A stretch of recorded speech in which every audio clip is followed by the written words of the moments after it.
Building Anand Bhavan గూగుల్లో కొట్టండి, ఎన్ని ఎకరాలు ఉంటుంది, పెద్ద భవనం అది.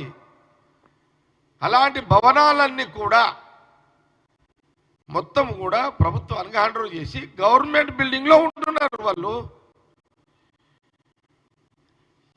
ఎందుకు కేటీఆర్ నువ్వు నోరు వారేసుకుంటున్నావు అనవసరంగా?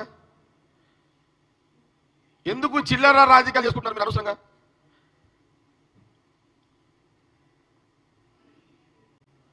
రాహుల్ గాంధీ గారిని విమర్శించే ఒక సరే రాజకీయ నాయకుడు నువ్వు విమర్శిస్తున్నావేమో, కానీ కొంత మనం ఎథిక్స్ పాలిటిక్స్ చేయండి. ఇప్పుడు నేను నువ్వు రేవంత్ రెడ్డి సీఎం నువ్వు తిట్టుకున్నావు, అది ఓకే, మనం చూసుకుందాం లోకల్గా.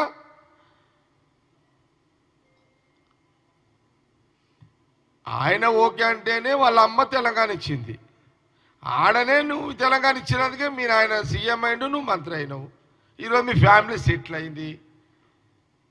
ఇది కూడా నువ్వు మర్చిపోయి వ్యక్తిగతంగా ఆయన మీద ఏదో ఒకటి అనాలి కదా అని నువ్వు రాహుల్ గాంధీ గారిని మూసీ నది పైసలతోటి రాహుల్ గాంధీ బతకడమా? ఏమన్నా అర్థం ఉందా కేటీఆర్ దీనికి? ఏమన్నా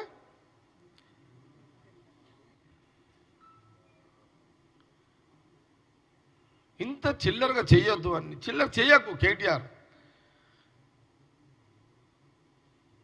మీ పార్టీలో కొంత నువ్వు నేను రాజకీయంగా నేను సీనియర్ నాయకుడు కేసీఆర్ అనే వ్యక్తి ఈ రాజకీయాలలో గట్టిగా ఉండాలి, ఆ నాయకుడు ఉండాలి, భూమి మీద ఆరోగ్యంగా ఉండాలని ఒక ప్రతిపక్ష పార్టీగా ఆయన ఎప్పుడు అట్లనే గట్టిగా ఉండాలని నేను కోరుకుంటా.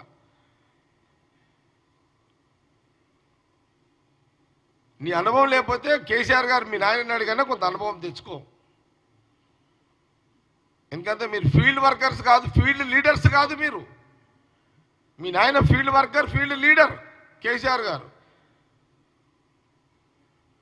మీ నాయన దగ్గర ట్రైనింగ్ తీసుకోండి. కానీ రాహుల్ గాంధీ గారిని మీరు అనవసరంగా నోరు దాల్చుకుంటే ఎంటైర్ కాంగ్రెస్ పార్టీ వర్కర్ ఒప్పుకోడు.